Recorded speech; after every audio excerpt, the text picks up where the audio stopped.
வணக்கம் நேயர்களே, இன்று நாம் ராகு கேது தோஷம் நிவர்த்தி செய்யும் கோவிலை பற்றி பார்க்கப் போகிறோம். இன்று பெரும்பாலும் பல பேருக்கு இந்த ராகு கேது தோஷம் திருமண தடையை கொடுத்து வருகிறது. இதற்காக பொதுவாக காளஹஸ்தி அல்லது கும்பகோணம் சென்று வழிபட சொல்லுவார்கள். ஆனால் தென் மாவட்டத்திலும் காளஹஸ்தி கோவில் உண்டு. இந்த திருக்கோவில் மிகவும் பிரசித்தி பெற்ற தலம் ஆகும். புகழ்பெற்ற ராணிமங்கம்மாளின் படை பொறுப்பை ஏற்று வந்த படை தளபதிக்கு காளகஸ்தியில் அருளும் காளாத்தீஸ்வரர் மீது மிகுந்த பக்தி கொண்டவர். அவர் வயதான காரணத்தால் காளகஸ்தி செல்ல முடியாமல் அவதிப்பட்டார். இவரின் நிலையை அறிந்த காளாத்தீஸ்வரர் அவர் இருக்குமிடத்திலேயே கோவில் அமைத்து வழிபடலாம் என்றும், இங்கு வழிபட்டால் காளகஸ்திக்கு சென்று வழிபட்ட பலன் கிடைக்கும் என்றும் அருளினார் என்பது ஐதீகம். இக்கோவிலை ஞானாம்பிகை கோவில் என்றும் அழைப்பர். சிவனுக்குச் சிலை செய்த மன்னர் அம்மனுக்குச் சிலை அமைக்க பலமுறை முயன்று தோல்வியுற்றார். இதனால் அம்பிகை இல்லாத கோவிலாக சில காலம் இருந்தது. பிறகு படை தளபதி கனவில் தோன்றிய சிவன் முல்லை ஆற்றில் அம்பிகை வருவாள் என்றாராம்.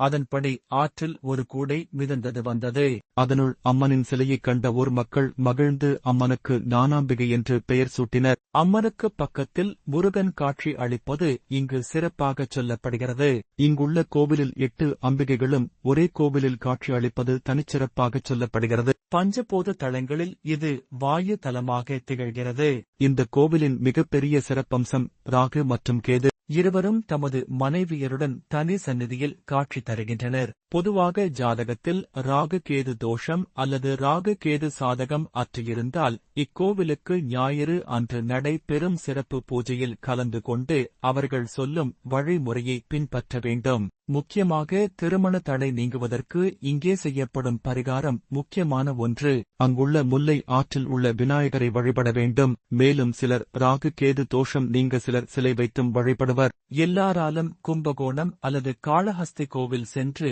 வழிபட முடியாது. மக்களுக்கு தென் மாவட்டத்தில் உள்ள இக்கோவில் உதவும். ஏன் என்றால் இது காளஹஸ்தி கோவிலுக்கு இணையான கோவில் என்றும் நம்பப்படுகிறது. மேலும் இக்கோவிலுக்கு வெளியே விஷராஜா நின்று அருள் கொடுக்கிறார். ராகு கேது பெயர்ச்சியின் போதும் இங்கு சிறப்பு பூஜை நடைபெறும். இன்று திருமண தடையால் பாதிக்கப்பட்டுள்ள பலரும் இத்திருத்தலத்திற்கு வந்து ஞாயிறு அன்று ராகு காலத்தில் நடைபெறும் சர்ப்பதோஷ பரிகாரத்தில் கலந்து கொண்டு திருமண தடை நீங்கி காளத்தீஸ்வரர் மற்றும் ஞானாம்பிகை அருள் பெற்று வாழ்வு சிறக்க வேண்டும். இதுபோன்று மேலும் கோவில் மற்றும் அதன் தலவரலாறு பற்றி தெரிந்து கொள்ள இந்த சேனலை தொடரவும்.